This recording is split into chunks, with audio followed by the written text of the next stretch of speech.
আসসালামু আলাইকুম ছাত্রছাত্রীগণ, আশা করি তোমরা ভালো আছো, বাড়িতে আছো। তো আগের ক্লাস পর্যন্ত আমরা যেটা করেছি মৌমাছি সম্পর্কে এবং তার প্রতিপালন সম্পর্কে জেনেছি, এবং লাস্ট ক্লাসে আমরা মৌমাছির কিভাবে ওরা মৌচাক তৈরি করে বা মধু উৎপন্ন করে সেই পদ্ধতিগুলো আমরা দেখেছিলাম। তো আজকে আমরা একটা নতুন টপিকস নিয়ে বা মৌমাছিটা আমরা 3টে ক্লাসের মাধ্যমে শেষ করেছি। আজকে আমরা যে অর্থকারী প্রাণীটা নিয়ে আমরা কথা বলবো বা যে প্রাণীজ খাদ্য উপাদান নিয়ে আমরা কথা বলবো তার নাম হচ্ছে মাছ। তাহলে আমরা এই শব্দটা বা এই প্রাণীটা সম্পর্কে বা এই জীবটা সম্পর্কে আমরা প্রত্যেকেই অবগত, যেটা আমাদের ডেইলি খাদ্যের একটা রুটিন হিসেবে আমরা মাছ খেয়ে থাকি। তো মেনলি মাছ থেকে কি পুষ্টিগুণ পাওয়া যায় সেটা নিশ্চয়ই আর তোমাদেরকে আলাদা করে বলতে হবে না, ক্লাস 7-এ তোমরা জেনেছিলে যে মেনলি মাছ, মাংস এবং ডিম থেকে আমরা প্রোটিন নামক খাদ্য উপাদান পেয়ে থাকি। তাহলে মাছ থেকে মেনলি আমরা প্রোটিন পাবো। এছাড়া বিভিন্ন তোমার ক্যালসিয়াম কিংবা অন্যান্য যে খনিজ মৌল আছে সেগুলো আমরা মাছের দেহ থেকে পেয়ে থাকি। তো মাছ সম্পর্কে একটা ইন্ট্রোডাকশন দিলে, যে মাছেদের ক্ষেত্রে আমরা জানি যে এরা জলচর প্রাণী। মেনলি এরা জলে থাকে, দুই ধরনের জলে হতে পারে, মিষ্টি জলে হতে পারে কিংবা লবণাক্ত জলে হতে পারে, যেটা সামুদ্রিক মাছ হয়। আর মিষ্টি জলের মাছ মানে স্বাদু জলের মাছ বা মিঠে জলের মাছ, যেটা আমরা পুকুর, নদী, খাল, বিলে আমরা পেয়ে থাকি। তাহলে এই মাছেদের ক্ষেত্রে আমরা বিভিন্ন প্রকারের মাছ দেখি। কিছু মাছ আছে যারা আঁশযুক্ত হয়, কিছু আছে আঁশবিহীন হয়, তাই তো। এরপরে আরেকটা যেটা বললাম যে কিছু মাছ আমাদের মিষ্টি জলে পাওয়া যায়, কিছু সামুদ্রিক লবণাক্ত জলে পাওয়া যায়। তাহলে মাছ সম্পর্কে অনেক কিছু জানি। তো কয়েকটা প্রচলিত মাছ যেমন রুই, কাতলা, মৃগেল এগুলি, কিংবা আমরা হাঙর, সামুদ্রিক মাছের কথা, ইলেকট্রিক রে, তাহলে এই ধরনের আমরা মাছের কথা কিন্তু জানি। তার মধ্যে মাছের যদি বিজ্ঞানসম্মত নাম বলা হয় তাহলে আমরা আমাদের নর্মাল যে মাছগুলো আছে রুই, কাতলা, তার যে কোনো একটা নাম বললেই হবে। যেমন রুই মাছের আমরা বিজ্ঞানসম্মত নাম যদি জানতে যাই তাহলে বলবো কি ল্যাভিও রোহিতা। রুই মাছের বিজ্ঞানসম্মত নাম ল্যাভিও রোহিতা। তাহলে মাছ সম্পর্কে আমরা ইন্ট্রোডাকশন জানলাম। আজকে তো আমরা কি জানবো? আমরা মাছেদের দৈহিক গঠন বা তাদের সাঁতার কাটার পদ্ধতি, এইগুলো কিন্তু আমরা ফার্দার হায়ার স্টাডিতে বা উঁচু ক্লাস আমরা জানবো। মেনলি যেটা জানতে হবে যে মাছকে কি করে প্রতিপালন করা হয়, মাছের চাষ কি করে করা হয়, কিভাবে আমরা অর্থনৈতিক দিক থেকে কিংবা খাদ্য সংগ্রহ কারক উপাদান রূপে আমরা মাছকে পেয়ে থাকি, এই সব বিষয়গুলি। মাছের মধ্যে কি কি ভাগ হয়, মাছেরা কি করে প্রজনন করে, কি করে বংশ বিস্তার করে, কি করে একটা মাছ থেকে আমরা অনেকগুলো ডিম পাই এবং ডিম থেকে পুনরায় মাছ তৈরি হয়। তাহলে এই সমস্ত বিষয়গুলি আমরা এখানে জেনে থাকবো। তাহলে প্রথমে আসা যাক যে আমরা যেরকম মৌমাছির ক্ষেত্রে দেখছিলাম এপিকালচার, মৌমাছি প্রতিপালনকে বলা হয়। আমরা এখানে একটা কথা লিখবো, প্রথমে যেটা জানবো ফিশারি বলে একটা ওয়ার্ড জানবো। এই ফিশারি ওয়ার্ডের সাথে কিন্তু সবাই পরিচিত। ফিশারি বা ফিশ বা মাছ কথা থেকে এসছে মেনলি, যে মাছের প্রতিপালন ফিশারি বলছি। তো ফিশারি এবং আর একটা ওয়ার্ড আমি নিচে লিখবো, এই ওয়ার্ডটা হচ্ছে পিসিকালচার।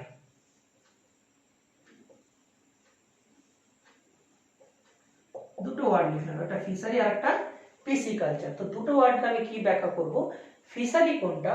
ফিশারি হচ্ছে যেই ক্ষেত্রে আমরা মাছ মাছ ছাড়াও, মানে আমরা এখানে যদি লিখি এছাড়াও, তাহলে মাছ ছাড়া অন্যান্য জলচর প্রাণী, মাছ ছাড়াও অন্যান্য জলচর প্রাণী, অন্যান্য জলচর প্রাণী, অন্যান্য জলচর প্রাণী মানে আমরা কি বলতে পারি?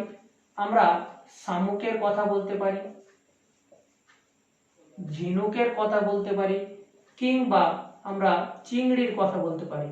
তো এই যে অন্যান্য প্রাণী আছে এদেরকেও তো আমরা প্রতিপালন করে এদের থেকে খাদ্য এবং অর্থকারী সহযোগিতা পেয়ে থাকি বা অর্থনৈতিক ব্যবস্থাপনা দিক থেকে আমরা লাভবান হই। তাহলে সমস্ত কিছুকে মাছ, শামুক, ঝিনুক, চিংড়ি, অন্যান্য জলচর প্রাণী যাদেরকে বিজ্ঞানসম্মত উপায়ে প্রতিপালন করে তাদের থেকে আমরা খাদ্যের যোগান পাই এবং অর্থনৈতিকভাবে লাভবান হয়, সেই সব প্রাণীদের, জলচর প্রাণীদের, সেই সব জলচর সমস্ত প্রাণীদের চাষ করাকে বলবো আমরা কি?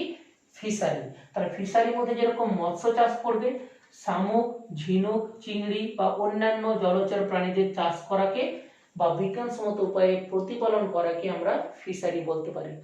আর ফিশারির মধ্যে একটা পার্টিকুলার ভাগ যেখানে কেবলমাত্র বিজ্ঞানসম্মত উপায়ে মাছেদের কেবলমাত্র বিজ্ঞানসম্মত উপায়ে খাদ্যের যোগান রূপে ও অর্থনৈতিক উন্নতি প্রকল্পে বা প্রকল্প রূপে আমরা কেবলমাত্র মাছকে প্রতিপালন করি, মাছের প্রজনন ঘটাই, তার বৃদ্ধি, তার ডিমের পরিস্ফুটন, এই সমস্ত বিষয়গুলিকে পর্যবেক্ষণ করা হয় বা পর্যালোচনা করা হয়, সেই পদ্ধতিকে বলবো আমরা কি পিসিকালচার। তাহলে আমরা এটাও বলতে পারি পিসিকালচার এক প্রকারের কি ফিশারি। তাহলে পিসিকালচার হচ্ছে বিজ্ঞানের এমন একটি বিদ্যা যেখানে কি করা হয়, কেবলমাত্র মাছেদের প্রতিপালন, বংশবৃদ্ধি, প্রজনন বা পরিস্ফুটন ইত্যাদি সম্পর্কে বিজ্ঞানসম্মতভাবে পর্যালোচনা করা হয়, তাকেই বলবো আমরা কি পিসিকালচার।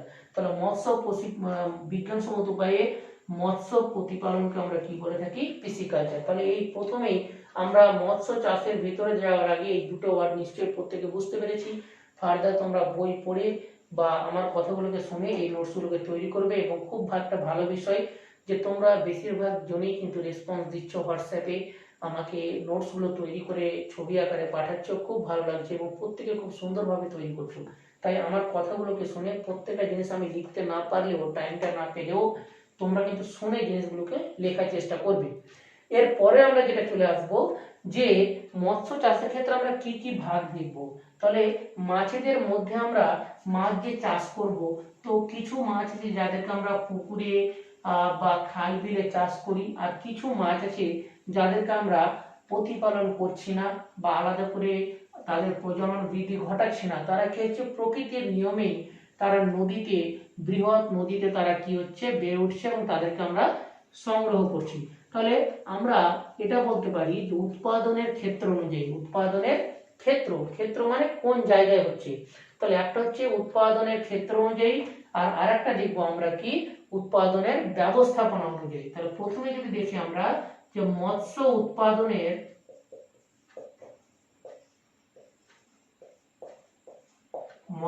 উৎপাদনের ব্যবস্থাপনা অনুযায়ী।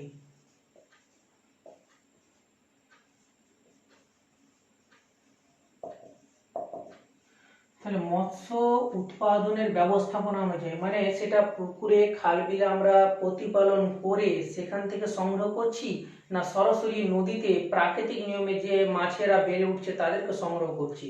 তাহলে মাছ যেটা আমরা প্রাকৃতিক ভাবে বড় বড় নদী থেকে আমরা যে মাছ বা সমুদ্র থেকে মাছ যে আমরা সংগ্রহ করি, সেটাকে আমরা বলবো সংগ্রহ ভিত্তিক। কি বলবো ওটাকে? সংগ্রহ ভিত্তিক। কারণ ওখানে আমরা নদীতে, বৃহৎ নদীতে মাছকে ছেড়ে তো আমরা প্রতিপালন করি না, ওখানে প্রাকৃতিক উপায়ে মাছেরা বড় হয় এবং তাদেরকে কি করতে পারি আমরা ওখানে সংগ্রহ করতে পারি। তাহলে সেই ব্যবস্থাপনা অনুযায়ী আমরা দুটি ভাগ করব। তাহলে মৎস্য উৎপাদনের ব্যবস্থাপনা অনুযায়ী আমরা দুটি ভাগ করব। একটাকে বলবো আমরা সংগ্রহ ভিত্তিক,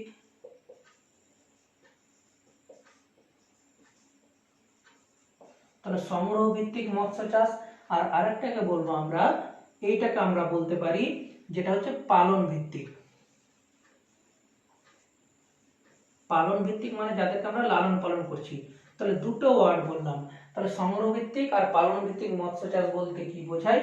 তাহলে আমরা এখানে সংগ্রহ ভিত্তিক যেটা বলবো, সংগ্রহ ভিত্তিক মানে হচ্ছে যে বিভিন্ন বড় বড় নদীতে কিংবা আমরা সমুদ্রের ক্ষেত্রে দেখতে পাই যে ওখানে আমরা মাছকে কিন্তু আলাদা করে মাছের ডিম ছেড়ে বা চারাপোনা বা ডিম পোনা ছেড়ে ওখান থেকে আমরা প্রতিপালন করে আমরা উৎপাদন করতে পারছি না। ওখানে আমরা কি করি, মানুষেরা জাল দিয়ে হোক বা অন্যান্য উপায় অবলম্বন করে নদী থেকে আমরা মাছগুলোকে সংগ্রহ করছি। তাহলে সংগ্রহ ভিত্তিক মানে বৃহৎ নদী থেকে আমরা কোনো মাছকে সংগ্রহ করাকে বলবো সংগ্রহ ভিত্তিক মৎস্য চাষ। আর পালন ভিত্তিক কোনটাকে বলবো, আমরা পুকুর, খাল, বিল বা ডোবা, ছোট একটা জলাশয় বদ্ধ এলাকায় যেখানে আমরা ডিম পোনা ছেড়ে বা মাছের ডিম ছেড়ে বা চারা ছেড়ে কি করি, ওকে যথাযথ খাবার দিয়ে লালন পালন, প্রতিপালন, প্রজনন ব্যবস্থার দিকে দেখভাল করার মাধ্যমে আমরা যদি ওটাকে বাড়িয়ে তুলি এবং আমাদের অর্থনৈতিকভাবে লাভবান হয়, সেটাকে বলবো কি পালন ভিত্তিক। তাহলে পুকুর, খাল, বিল, নদ নদী, ছোট নদীগুলোতে আমরা কি করি, পালন ভিত্তিক ভাবে আমরা কিন্তু মৎস্য চাষ করে থাকি। আর বৃহৎ নদীতে বা এমনি প্রাকৃতিক উপায়ে মাছগুলোকে কি করি, আমরা তাদেরকে মাছ ধরি বা মাছগুলোকে আমরা প্রাকৃতিক নিয়মে আমরা ওখান থেকে নিয়ে আসছি, তাহলে সেটা বলছে সংগ্রহ ভিত্তিক। তাহলে দুটোর মধ্যে নিশ্চয়ই ডিফারেন্সটা বুঝতে পারলে। তাহলে এই ওয়ার্ডগুলোকে বইয়ে পড়বে আর একটু ডিটেলসে তোমরা বুঝতে পারবে। তারপরে আমরা দেখবো আমরা উৎপাদনের ক্ষেত্র অনুযায়ী, তাহলে এই দুটো সংজ্ঞা আলাদা করে তৈরি করবে। তার মৎস্য উৎপাদনের ব্যবস্থাপনা অনুযায়ী না করে এবার দেখবো আমরা ক্ষেত্র অনুযায়ী। মানে আমরা একটু আগে বলছিলাম বিভিন্ন ধরনের মাছ পাওয়া যায়, কিছু মাছ আছে যারা পুকুর, খাল, বিল ইত্যাদি জায়গায় বা নদীতে আমরা দেখতে পাই, আর কিছু মাছ আছে যারা কিন্তু সমুদ্রে আমরা যে মাছগুলোকে পেয়ে থাকি। তাহলে দুটোর মধ্যে আমরা কি ভাগ দেখব? তাহলে মৎস্য উৎপাদনের ক্ষেত্র, ক্ষেত্র মানে একটা জায়গা, মৎস্য উৎপাদনের ক্ষেত্র অনুযায়ী, ক্ষেত্র মানে কোন সার্কেলে, কোন জায়গাটায় আমরা মৎস্যটা উৎপাদন করছি, ওটাকে কি পুকুর, নদ, নদী, খাল, বিলের মিষ্টি জলে মাছটাকে আমরা প্রতিপালন করছি, না সমুদ্রের লবণাক্ত জলে মাছটাকে প্রতিপালন করছি। দুটি বিষয়ের উপর ডিপেন্ড করে কিন্তু দুই ধরনের আমরা মৎস্য চাষ করে থাকি। তাহলে মৎস্য উৎপাদনের ক্ষেত্র অনুযায়ী আমরা কি কি মৎস্য চাষ করি, তাহলে এই ক্ষেত্রে আমরা দুটি বলবো। একটাকে বলবো সাধু জলের মৎস্য চাষ, সাধু জল বা আমরা এটাকে মিঠে জল বা মিষ্টি জল বলে থাকি, আর আরেকটা বলছি লবণাক্ত জল।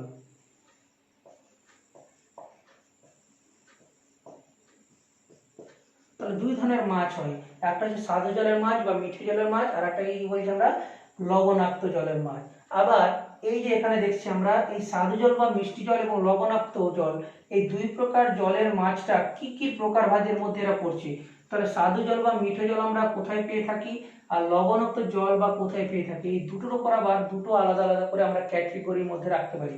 যেমন এটাকে বলতে পারি সাধু জল বা মিষ্টি জল আমরা মেনলি আমাদের নিশ্চয় সমুদ্রে পাবো না, আমাদের দেশের ভিতরে বিভিন্ন যে প্রবাহিত হয়েছে নদীগুলি, সেই নদীতে কিংবা আমাদের খাল, বিল, পুকুর, ডোবা এগুলোতে। তাহলে অন্তর্দেশীয় বা দেশের অভ্যন্তরে আমরা পাচ্ছি এই মিঠে জল বা মিষ্টি জল, তাই এটাকে আমরা আরেকটা ভাগে এখানে রাখতে পারি, তার নাম হচ্ছে অন্তর্দেশীয়। তাহলে মাছ দুই প্রকার হয়, একটা হচ্ছে অন্তর্দেশীয়,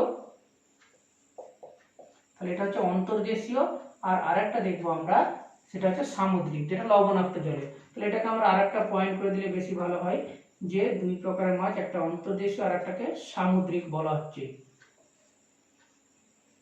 তাহলে এই যে সামুদ্রিক এবং অন্তর্দেশীয় পেলাম, তো সামুদ্রিকের ক্ষেত্রে কি লবণাক্ত জলে, আর অন্তর্দেশীয় ক্ষেত্রে কি কি মাছ হয়, সাধু জলের মাছ আর একটা মিঠে জলের মাছ।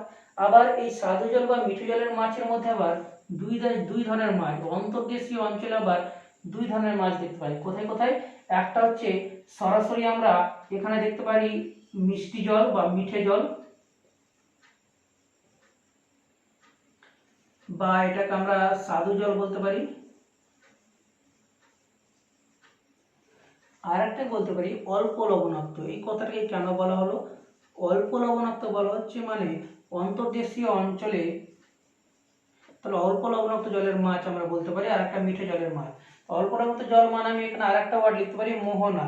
মোহনা কথাটা নিশ্চয়ই তোমরা জিওগ্রাফিতে পড়েছো, যেখানে নদী এবং সমুদ্র মিলছে, সেই যে উপকূলবর্তী অঞ্চল বা মিলনস্থলটা, সেখানে কি হয় মিষ্টি জল এবং লবণাক্ত জল মিশে যায়, তাই ওই জায়গাটা হচ্ছে অল্প লবণাক্ত জল। তাহলে সেই অল্প লবণাক্ত জলে বা মোহনা অঞ্চলে, বা যেটাকে আমরা খাঁড়ি বলতে পারি আরেক ভাষায়, তাহলে সেই খাঁড়িতে কিন্তু আমরা কি দেখতে পাবো, আমরা কিন্তু ওখানে তোমার মেনলি অল্প লবণাক্ত জলের মাছগুলোকে দেখতে পাবো। তাহলে এই ওয়ার্ডগুলোকে তোমার আলাদা করে নিশ্চয়ই বুঝতে পেরেছো। এর মধ্যে আমরা এই লবণাক্ত জল, সামুদ্রিক জলের মধ্যে আমরা যে ভাগটা রেখেছি কি লবণাক্ত জল। তাহলে লবণাক্ত জলের মাছের মধ্যে যেগুলো বড় বড় হাঙর মাছ বা ইলেকট্রিক রে আছে সামুদ্রিক মাছ, সেইগুলোর কথা এখানে বলতে পারলে। তাহলে এই গেল তোমার উৎপাদনের ক্ষেত্র অনুযায়ী মাছেদের কি কি আমাদের ভাগ রয়েছে। তাহলে মাছের প্রকারভেদ বললে মেনলি বলবো উৎপাদনের ব্যবস্থাপনা অনুযায়ী, আর একটা বলবো উৎপাদনের ক্ষেত্র অনুযায়ী। তাহলে তোমাদের বইয়ে যে সিলেবাস আছে সেই সিলেবাস ভিত্তিক ভাবে কিন্তু জিনিসগুলোকে আমরা এগোচ্ছি। এরপরে আমরা যে টপিকসটা চলে আসবো, সেই টপিকসটা হচ্ছে মাছেদের ক্ষেত্রে আমরা মাছ যে চাষ করব, তো মাছেদের মধ্যে আমরা বাজারে গেলে দেখতে পাই বিভিন্ন বড় আকৃতির মাছ আছে, আবার কিছু আছে ছোট আকৃতির মাছ। তাহলে এই যে বড় বা ছোট আকৃতির মাছগুলো আছে, এদেরকে আমরা কিসের ভিত্তিতে ভাগ করছি, বা এদেরকে আমরা কি রূপে আমরা আলাদা করে নামকরণ করতে পারি। তাহলে বাজারে গেলে মেনলি দেখবে যে দেশীয় মাছ যেগুলো আছে রুই, কাতলা, মৃগেল ইত্যাদি, তার সাথে কিন্তু অনেক দেখবে বিদেশি মাছ, আমেরিকান রুই কিংবা তোমার সিলভার কার্প জাতীয় বিভিন্ন আমরা মাছ দেখতে পাই। তাহলে এই যে এই ওয়ার্ডটা নিশ্চয়ই তোমরা শুনেছো, সিলভার কার্প, গ্রাস কার্প, তাই না? এই যে কার্প কার্প বলে একটা কথা শুনছো, বিদেশি মাছেদের ক্ষেত্রে নাম শুনতে পাচ্ছ, তাহলে এই কার্প কথাটা কি আসলে? তাহলে কার্প কথাটা কি বোঝাচ্ছে এখানে কার্প বলে? তাহলে এই কার্প কথাটাকে যদি আমরা বলতে চাই, তাহলে মেইনলি আমরা মাছের যে গঠন, সেই গঠন দিয়ে আমরা কিন্তু বোঝাবো। তাহলে আগে আমরা কার্প বলার পেছনে, তাহলে কার্প নিশ্চয়ই কাকে বলা হচ্ছে? মাছকে। তাহলে কার্প বলতে আমরা মেইনলি মাছকেই বোঝাচ্ছি। তো কোন মাছকে আমরা কি কার্প বলবো বা মাছকে কেন কার্প বলছি, সেটার জন্য আমাকে পয়েন্ট ভিত্তিক ভাবে বেশ কিছু জিনিস আমাকে এখানে জানতে হবে। সেই পয়েন্টগুলো বুঝতে পারলে তবেই আমরা কি বলতে পারবো যে ওই মাছটা একটা কার্প। তাহলে এই ক্ষেত্রে আমরা কি বৈশিষ্ট্য থাকবে?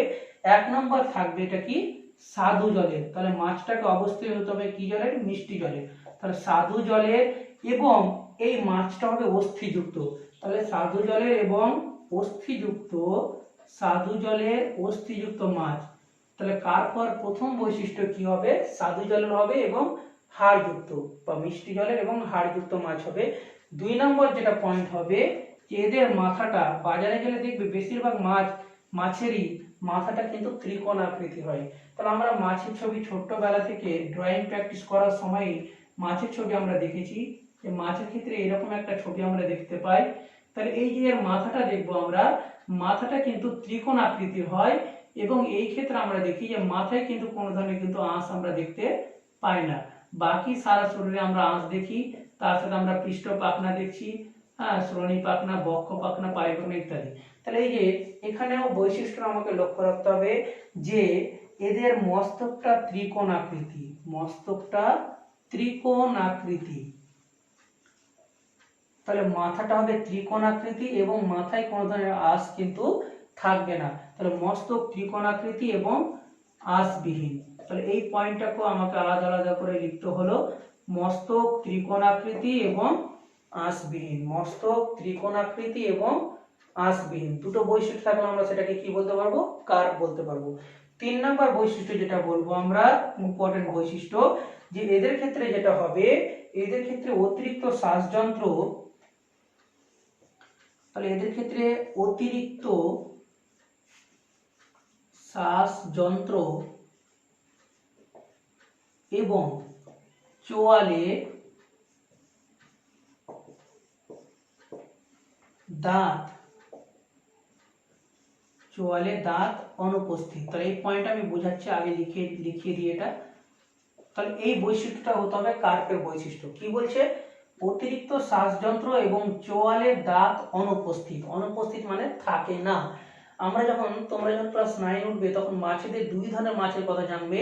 এখানে যে যে বৈশিষ্ট্য বলা হচ্ছে মেনলি এই বৈশিষ্ট্যগুলো আমরা যেটা দেখবো মিষ্টি জলের মাছের ক্ষেত্রে, রুই, কাতলা, মৃগেল এগুলি যেগুলো আমাদের অন্তর্দেশীয় অঞ্চলে পাওয়া যায়, হ্যাঁ, তাদেরকে বলা হয় অস্টিকথিস মাছ। আর কিছু আছে যারা হচ্ছে কি কন্ড্রিকথিস, অর্থাৎ সামুদ্রিক মাছ, আঁশবিহীন মাছ, তাহলে তাদের কন্ড্রিকথিস বলবো।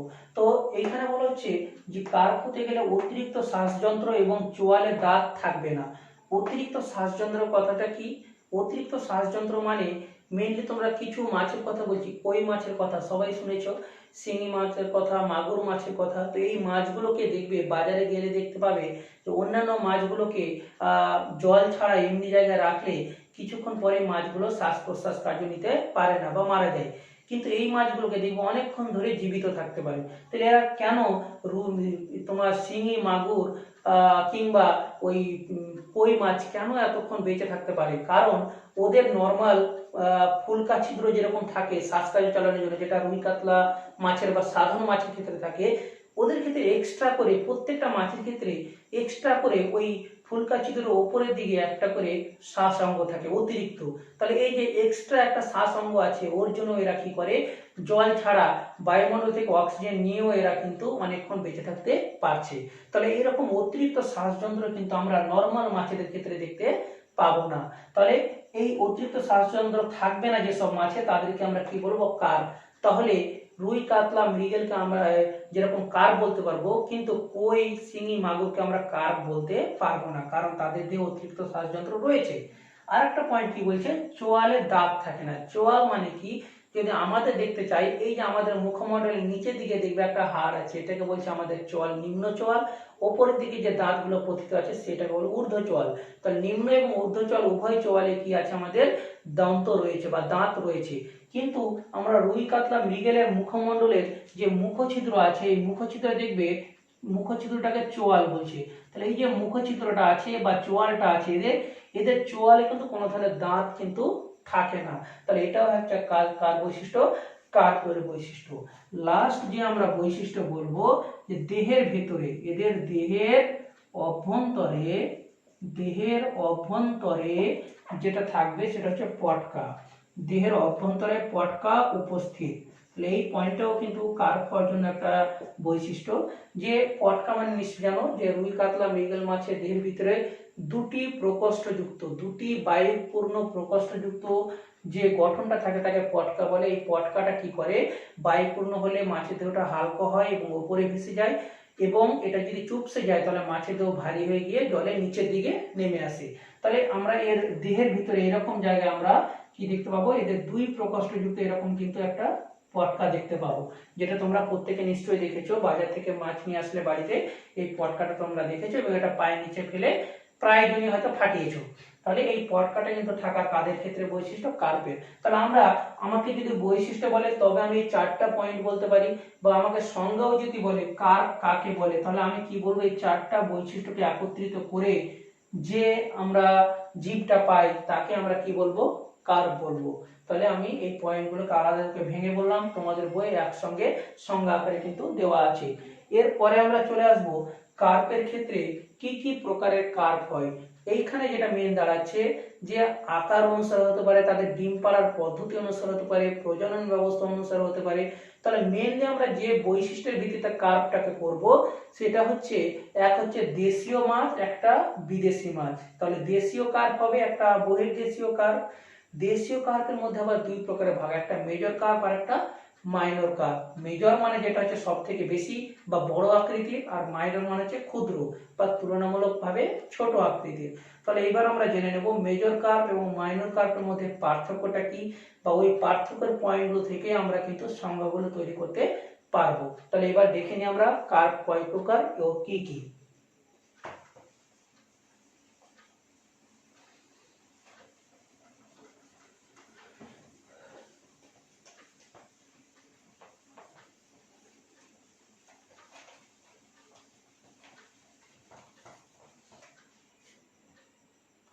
তাহলে আমরা যদি একটা ছকের আকারে দেখতে চাই, তাহলে কার্পটাকে ক্ষেত্রে আমরা প্রথমে যেটা ভাগ করলাম যে একদিকে আমরা করব দেশি কার্প। দেশি কার্প মানে যেটা আমাদের অন্তর্দেশে পাওয়া যায়, আমাদের দেশেই মাছটা পাওয়া যায়, বা মাছটা আমাদের দেশে উৎপন্ন হয় ডিম থেকে। আর আরেকটা দেখবো আমরা বহিরাগত কার্প।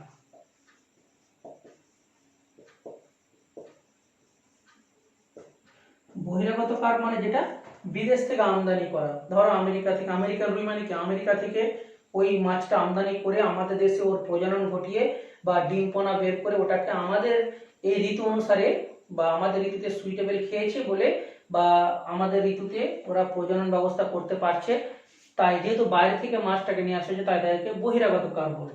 দেশীয় কার্পের মধ্যে আবার আমরা দুটি ভাগ করব এখানে। তাহলে দেশীয় কার্পের মধ্যে একটাকে করব আমরা মেজর কার্প, আর আরেকটাকে করব আমরা মাইনর কার্প। তাহলে দেখো দুটো ওয়ার্ড বললাম, একটা মেজর কার্প আর একটা মাইনর কার্প। মেজর কার্প মানে যেটা বললাম কি আকারে বড় হবে, মাইনর কার্পটা আকারে ক্ষুদ্র হবে। তাহলে আমরা এই পার্থক্যের পয়েন্টগুলো একটু দেখে নেব, কি কি পয়েন্টের উপর আমরা পার্থক্য করব, তোমরা একটু খাতায় পয়েন্টগুলো অন্তত লিখে নেবে। তাহলে 1 নম্বরে আমরা তাহলে এইদিকে আমরা একটা বিষয় দিতে পারি যেটা পার্থক্য আমরা করে থাকি, যে কি কি বিষয়ের উপর আমরা এই পার্থক্যটা করব। তাহলে 1 নম্বরে আমরা আকৃতি বলতে পারি, বা আমরা আকার বলে একটা পয়েন্ট করতে পারি, আকার। তাহলে আকারের ক্ষেত্রে আমরা কি বিষয়ের পার্থক্যটা দেখব, যে মেজর কার্পটা কি হবে, আকারে বড় হবে, আর মাইনর কার্পটা আকারে ছোট। তাহলে এখানে একটাই কথা, আকারটা কি লিখবো, তুলনামূলক বৃহৎ, তুলনামূলক বড়, আর এখানে লিখবো তুলনামূলক ছোট। আকৃতির ক্ষেত্রে আমরা দেখব যে মেজর কাপটা আকৃতিতে বড় হবে আর মাইনর কাপটা আকৃতিতে ছোট হবে। তারপরে দেখব আমরা 2 নম্বর পয়েন্ট যেটা করব বৃদ্ধি। তাহলে কে কিভাবে বৃদ্ধি পায়, মানে কে কতটা তাড়াতাড়ি বাড়ছে। তো মেজর কাপের যেহেতু আকৃতি বড়, আমরা মেজর কাপের ক্ষেত্রে দেখব যে অল্প সময় অনেকটা বেড়ে যাচ্ছে, তার মানে খুব তাড়াতাড়ি বৃদ্ধি ঘটে। তাহলে এটাও একটা পার্থক্য যে তাড়াতাড়ি বৃদ্ধি ঘটে।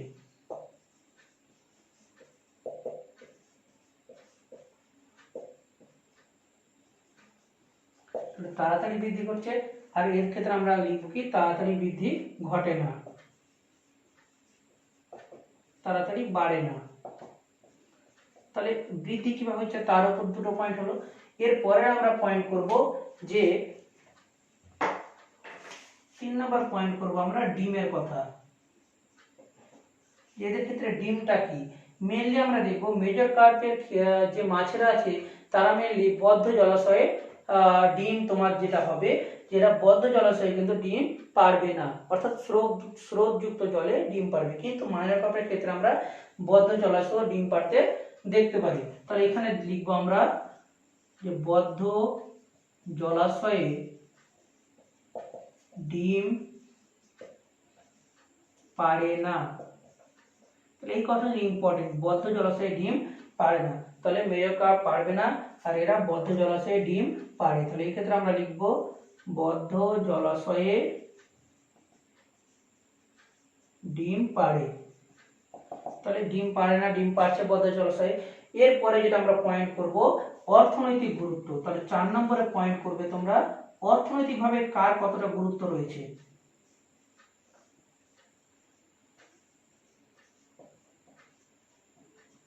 তো বাজারে গেলে তোমরা দেখবে যে বড় আকৃতির রুই, কাতলা, মৃগেল এই মাছগুলো যতটা দাম বেশি হয় তার থেকে কিন্তু মাইনর কার্প বা ছোট ছোট পুঁটি বলো, বাটা মাছ বলো, ছোটগুলো ওই ছোট ছোট মাছগুলোর দাম কিন্তু তুলনামূলকভাবে এর থেকে কম। তাহলে অর্থনৈতিকভাবে আমরা কোন মাছটা চাষ করলে বেশি লাভবান হব সেটার উত্তর নিশ্চয়ই বলতে পারবো আমরা মেজর কার্প। তাহলে এখানে আমরা এই পয়েন্টটাতে লিখতেই পারি অর্থনৈতিক গুরুত্ব বেশি। তাহলে এখানে আমি শর্টকাটে লিখলাম বেশি, তোমরা কিন্তু পুরো কথাটাই লিখবে যে ব্যবসায়িক দিক থেকে লাভবান বা ব্যবসায়িক দিক থেকে গুরুত্ব বেশি কার, মেজর কার্পের। আর মাইনর কার্পের ক্ষেত্রে গুরুত্বটা কি হবে, কম হবে। এরপরে আমরা লাস্ট যেটা পয়েন্ট করব উদাহরণ। তাহলে এখানে আমরা লাস্ট একটা পয়েন্ট করে দেবো পার্থক্যতে উদাহরণ। উদাহরণ এখানে লিখে দেবে রুই, কাতলা, মৃগেল। রুই, কাতলা, মৃগেল। তাহলে 3টে মাছের কথা লিখে দিবে, বড় আকৃতি যে মাছগুলো হয় রুই, কাতলা, মৃগেল সাধারণত সেগুলো। আর মাইনর কার্পের যে দুটো নাম বললাম যেমন বাটা মাছের কথা লিখবে আর লিখবে পুঁটি। তাহলে পুঁটি মাছ আকৃতিতে ছোট হয় আর বাটা মাছ। তাহলে এই গেল পার্থক্যটা। তাহলে তোমাদের এটাকে বিষয় ভিত্তিক ভাবে পার্থক্যটা তৈরি করতে হবে।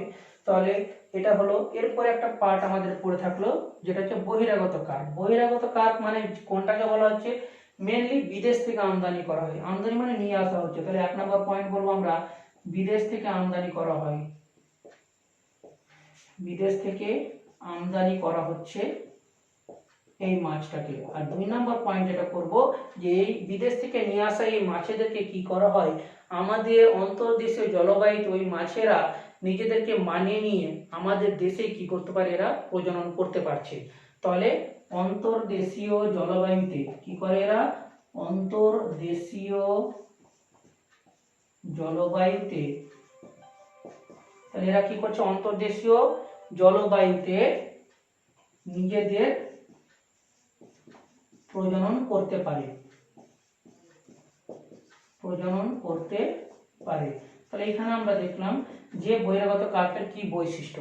তাহলে এখানে উদাহরণ যদি বলা হয় তাহলে উদাহরণ আকারে তোমরা বহিরাগত কার্পের ক্ষেত্রে উদাহরণ দিবে। যেমন তোমরা এখানে বলতে পারো 1 নম্বর পয়েন্টে যে গ্রাস কার্প বা ঘেঁষরুই।